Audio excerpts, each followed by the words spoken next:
Bom dia, meus alunos. Eu me chamo Felipe de Souza Santos, sou professor de Física, formado pela Universidade Federal de Rondônia. E hoje a gente vai dar continuidade aos conteúdos da segunda série.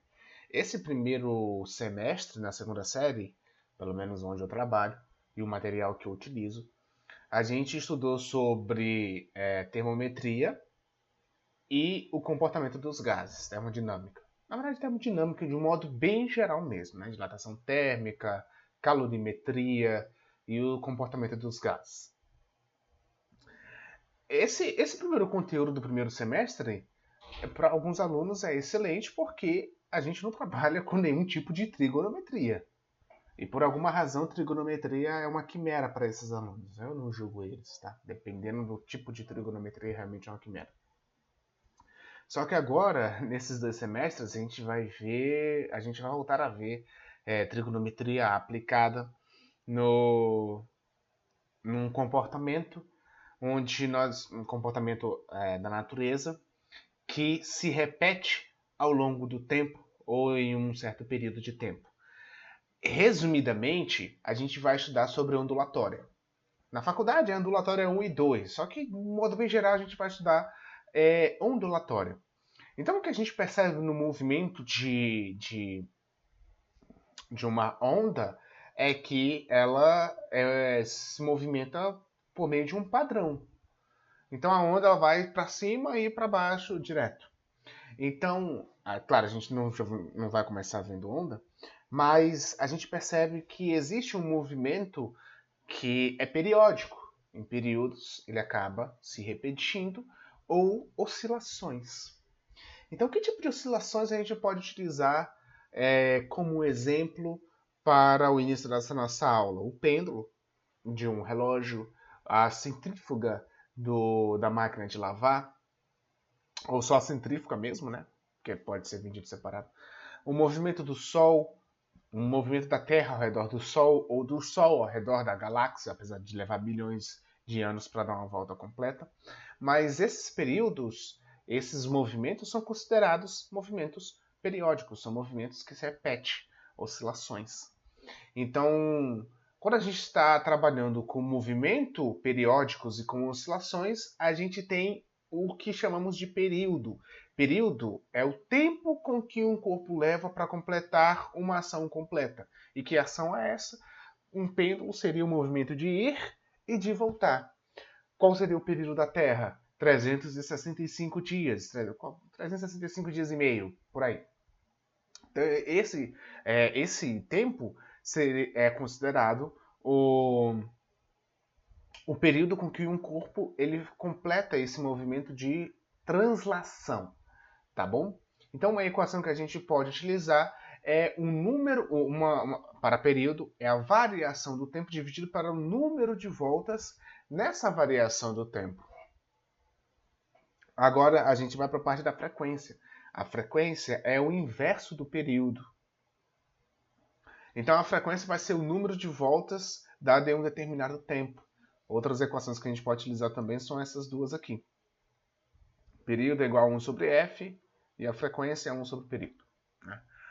A frequência, para que fique bem claro, a unidade de medida de frequência é o que nós chamamos de Hertz. Está escrito aqui? Tá. Hertz aqui, Hz. O Hertz é o número de voltas que o corpo dá em 1 segundo. Então eu tenho um período de 2 segundos. Melhor, eu tenho um período de meio segundo. Quantas voltas esse corpo vai dar em 1 segundo? Ora, se em meio segundo ele dá uma volta, em 1 segundo ele vai dar 2 voltas. Então, em 1 segundo ele deu 2 voltas. Essa é a frequência desse corpo. É o número de voltas em um determinado tempo. A frequência, nesse caso, principalmente nessa equação aqui, é a variação do tempo é o número de voltas nessa variação de tempo, que seria 1 segundo.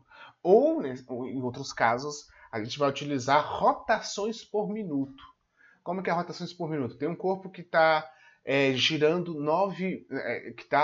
9.000 voltas em 1 minuto. Ora, se a gente for aplicar aqui nessa equação da frequência, a gente vai ter o número de voltas que é 9.000 dividido pela variação do tempo. que é 1 minuto 60 segundos. Então, em 1 segundo, ele dá 150 voltas. Uma coisa medonha, né? E aí a gente vai agora para a parte do movimento harmônico simples, o famoso MHS. Então, vamos imaginar que a gente tem um bloco acoplado em uma mola. Então, a gente está no equilíbrio, né? A gente está na parte de equilíbrio dele aqui. E a gente decide esticar essa mola. Quando a gente estica, quando a gente puxa esse bloco, o que vai acontecer com ele quando a gente solta? Ele não vai para outra direção? Ele não vai para... acredito que é a esquerda de vocês aí, né? Ele não vai para a esquerda? No que esse corpo ele vai para a esquerda, ele chega a um ponto em que ele para, né? Ele chega na sua contração máxima, e aí ele volta a ser jogado para frente. Então a mola ela tem esse comportamento de ir e voltar. Esse comportamento a gente também fala que é oscilatório. E ele possui período e ele também possui uma frequência.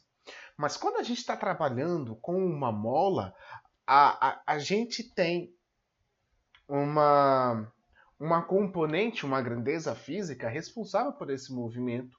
Lembre-se, na primeira série a gente estuda sobre leis de Newton e a gente descobre que a força é responsável por alterar o movimento do corpo, seja ele em repouso ou seja ele em um movimento retilíneo uniforme. Então, com a mola, a gente vai ter um tipo de força que a gente chama de força restauradora, porque o corpo está em equilíbrio. Então, se a gente puxa e solta, depois de alguns segundos ou alguns minutos, ele vai voltar no equilíbrio também. Então, a força levou esse corpo ao equilíbrio dessa mola. Só que nos nossos exemplos, a gente vai desconsiderar todo tipo de força dissipativa. Então, a força elástica ou força restauradora, ela vai estar responsável pela movimentação desse corpo. E aí a gente tem o seguinte: quando esse corpo ele é comprimido ao máximo, ele para. E quando ele é esticado ao máximo, ele também para. A pergunta que eu faço é: qual que é a velocidade desse corpo nos dois extremos e qual que é a velocidade desse corpo no ponto de equilíbrio? Se quando ele está esticado ele para e quando ele está comprimido ele para, então a velocidade nos dois extremos é igual a zero. No ponto de equilíbrio, a gente vai ter a velocidade máxima deste corpo aqui, no ponto de equilíbrio. Então vai ser a velocidade máxima, onde a força ela vai ser igual a zero. Tá? Só que no exemplo anterior, eu falei sobre movimentos que se repetem, só que eu falei no movimento de rotação. Na primeira série, nós também estudamos o conteúdo de MCU. A gente não vai estudar a Marvel, óbvio, né? Mas movimento circular uniforme. Então, o MCU, a gente tem um movimento circular. Como que a gente pode relacionar o movimento circular com esse movimento oscilatório de uma mola? Movimento molar? Não, acho que nem existe molar. Molar é coisa da química. Mas, enfim, esse movimento de uma mola acoplada a um bloco. Bem, tem como a gente relacionar esse tipo de movimento com esse exemplo que nós utilizamos. Se a gente fizer essa associação, observe o seguinte: esse meu eixo Y é o meu ponto de equilíbrio. Então a gente estica essa mola, então a gente vai ter a amplitude do movimento. Quando a gente fugir da onda, a gente vai ver a amplitude da onda, né? Que é do ponto de equilíbrio até a máxima altura, o pico dessa onda. Nesse caso da mola, a nossa amplitude associada ao movimento circular, ela vai ser o tamanho do nosso raio. Então a gente está no ponto de equilíbrio. Eu estico essa mola, esse bloco até aqui. Na nossa projeção, vai ser o tamanho do nosso raio. Então, no que ela começa a se comprimir, esse movimento circular, ele começa a girar. O nosso bloco começa a girar. E aí, a gente passa para o outro lado, né? A gente atravessa esse ponto de equilíbrio aqui e ela começa a se comprimir. E aí, quando chega nesse ponto aqui, a gente vai ter uma amplitude negativa, por causa do referencial, e a gente vai ter uma amplitude positiva. O que está do lado direito do meu eixo, aqui no nosso círculo, é positivo, e o que está do lado esquerdo é negativo. Então a amplitude é o deslocamento máximo em relação à posição de equilíbrio, e a velocidade máxima ocorre quando o objeto passa pela posição de equilíbrio, onde o deslocamento é zero. E a gente tem a aceleração máxima, alcançada nos extremos do movimento, onde a força restauradora é máxima e a velocidade é zero. Então lembre-se, quando o meu corpo parou aqui, a força que eu estou aplicando, que as molas estão aplicando no corpo é máxima, e aqui também a força é máxima.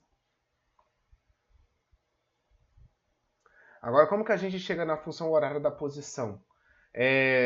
Não vai dar de demonstrar para vocês agora, só que a gente vai utilizar trigonometria, ok? Então, como que a gente chega em AX de t, a posição nesse caso, em A cosseno de ômega t mais φ0? A gente chega nessa posição aqui, cara, eu vou ter que utilizar o quadro, só um instante. Eu acho que fica melhor. Bem, então vamos dar continuidade. Vamos para o quadro, que aí fica melhor para compreender. Então a gente tem aqui uma circunferência, né? Um círculo, tanto faz. E aí a gente vai ter uma distância R que vai ser a amplitude. Opa, só um pouquinho lento. Pronto. Então a gente vai ter o raio, que nós acabamos de ver que vai ser a nossa amplitude, e aí esse corpo ele está se movimentando, né? Aqui. Quando a gente está falando de um movimento circular, a gente tem algo chamado de frequência angular. Então, qual que é a frequência angular desse corpo? A frequência não, a velocidade angular desse corpo. Quando a gente está falando de velocidade angular, a gente volta para a cinemática. Então, na cinemática do MCU, semelhantemente à velocidade, a gente vai ter que é a variação do... esse daqui é um ângulo... Eu vou utilizar φ porque eu acho φ uma letra mais bonitinha de se fazer do que θ. Então, a gente tem φ dividido pelo nosso tempo. Variação do nosso tempo. Delta T. Agora, como que eu faço para descobrir a posição angular desse corpo? Deixa eu pintar aqui para ficar bonitinho. Eu vou abrir essa nossa equação. Então, ômega vai ser igual a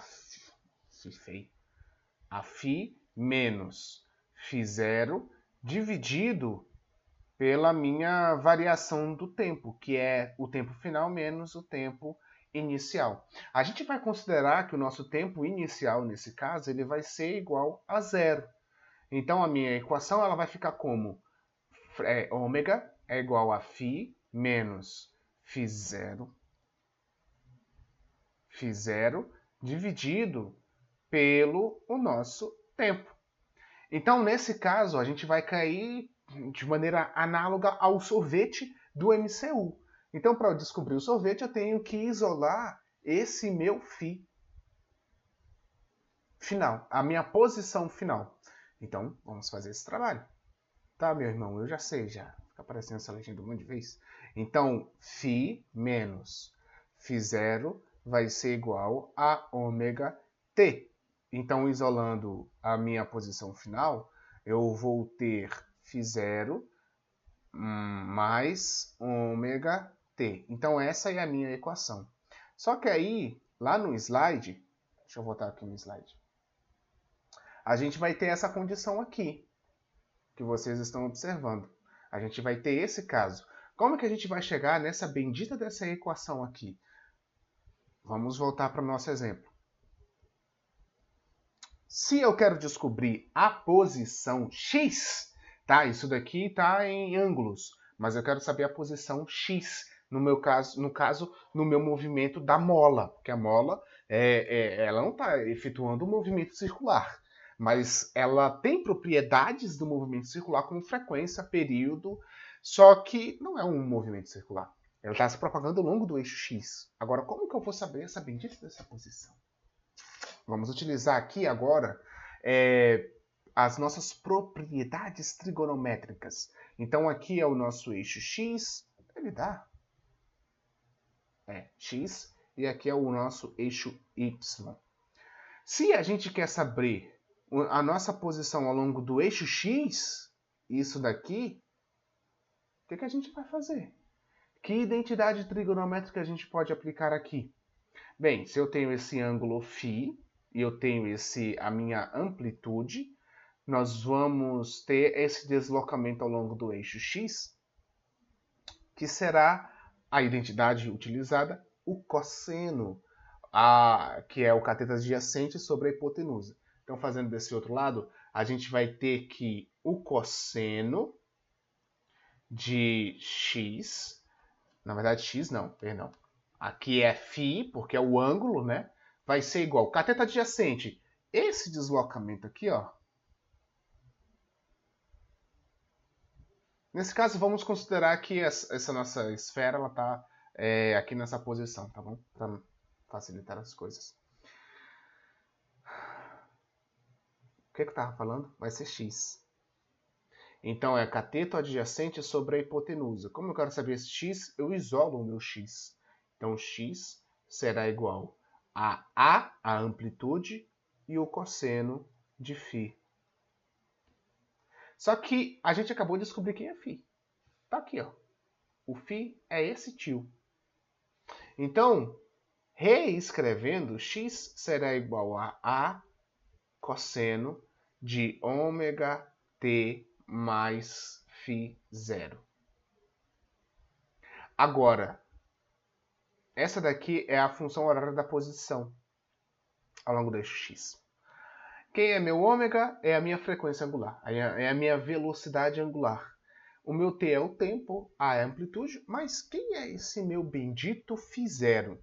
Gente, o meu φ0 ele vai depender da posição em que esse corpo se encontra. Então, aqui no nosso movimento circular, ele diz respeito à fase inicial, às características da fase inicial dele. Então, aqui sempre vai vir, por exemplo, se o movimento ele é considerado, vamos dizer que aqui é 45 graus. O ângulo de 45 graus em radianos é π sobre 4. Tá? Então, esse meu φ0, ele seria π sobre 4. E se o meu corpo está bem aqui na origem das posições? Qual que vai ser o meu φ0? Qual que é o radianos, o valor em radianos de 90 graus? É π sobre 2. Então, aqui 45 graus. Então, aqui é π sobre 2, no caso de 90 graus. E se o meu corpo estiver bem aqui? Não corrigiu. E se meu corpo estiver bem aqui? Pronto. Qual que vai ser o meu valor do φ0? Tenta adivinhar aí. Qual que é ele saiu dessa posição e ele está bem aqui. Então, se eu considerar o movimento a partir dessa posição, qual que vai ser o meu φ0, a minha fase inicial? A gente sabe que 180 graus é igual a π. Opa, 180 graus. E se tiver aqui eu já não me lembro de cabeça, eu acho que é 3π sobre... Opa, 3π sobre 2. E se tiver aqui, aí vai ser 2π.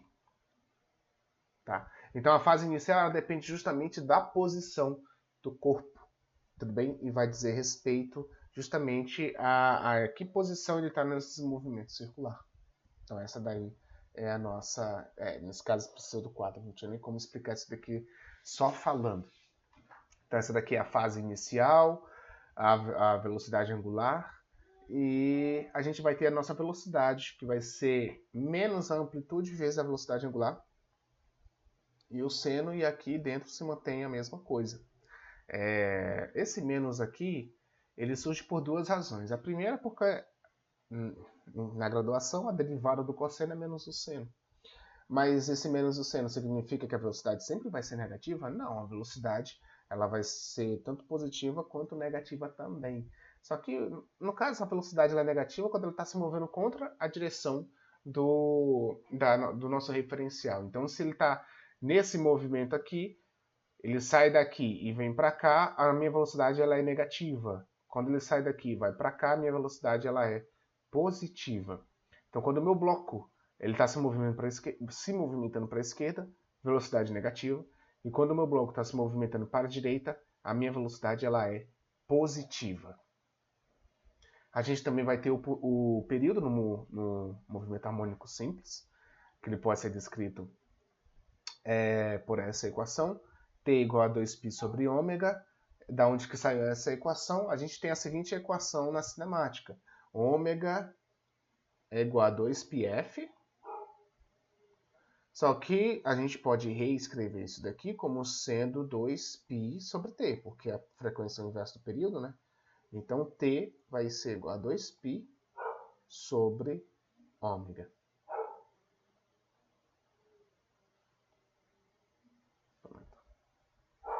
E aí, a outra aplicação que eu posso ter nisso daqui é onde o meu ômega ele vai se transformar em a raiz de L sobre G. Se não me falha a memória, é por meio de Newton que explica isso daqui, né? Eu particularmente não sou muito... Como é que é o nome que se fala, gente? Eu não sou muito fã de Newton. É fã, mas... Quase fiquei surdo de novo. Eu não sei se é fã que se fala, mas enfim. Eu não gosto muito de utilizar as leis de Newton. Eu prefiro mais Lagrange. Eu acho mais divertido de se resolver exercícios. Enfim, né? A gente tem aí algumas aplicações do movimento de oscilação. Espero que vocês tenham entendido. Eu não apliquei nenhum exemplo, né? Essas aulas com slide é só a aplicação teórica, os exercícios eu deixo para resolver no quadro. Então eu espero que vocês tenham entendido. Se vocês não entenderam, de novo, tem um Boaro que explica muito bem, tem o David que explica muito bem e outros professores aí que tem no YouTube. Então, muito obrigado pela atenção de vocês. Até